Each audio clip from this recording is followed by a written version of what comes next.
What's good, y'all? It's your girl CJ, and welcome to day 12 of 28 days of Black history. This might be my favorite day. Today we have a fabulously amazing woman who has pioneered Black hair care.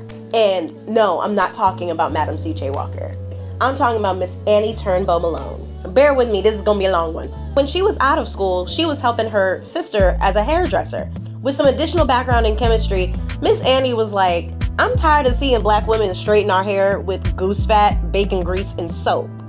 There's gotta be another way. She decided to create her own hair care products that included non-damaging hair straighteners, some special oils, and hair stimulants. She then had a new product that would then be coined the Wonderful Hair Grower. In 1902, she moved to St. Louis, and then her and 3 employees would go door to door and even offered free treatments. She essentially had her own little Mary Kay going on. She ended up opening up her first brick and mortar that same year. In comes Sarah Breedlove Davis, who you may know as Madam CJ Walker. Madam CJ went to Miss Annie to seek help for her own hair troubles. Miss Annie treated her with her products, and then Miss Madam CJ became one of her selling agents. That being said, the two had a disagreement, and Annie basically accused Madam CJ of stealing her formula and selling it as her own. Now, Miss Annie does have some grounds for suspicion for the formula, as Miss Madam CJ created her product and named it Madam Walker's Wonderful Hair Grower.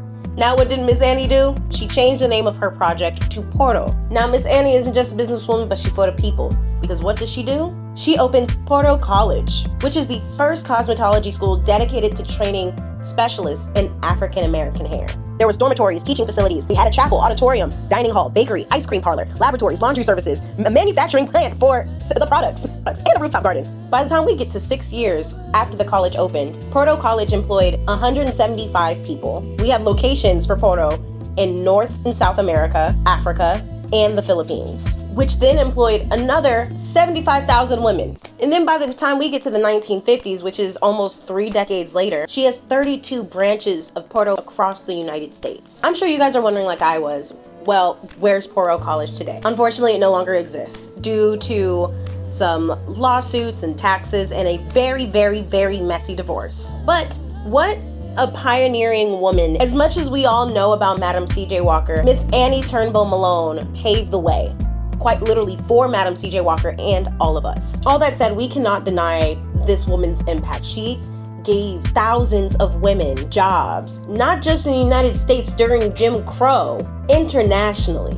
And as unfortunate as it is that it's no longer around, it is up to us to maintain her legacy and pass on the information. That being said, make sure you thank a Black person today. Stay proud and stay Black.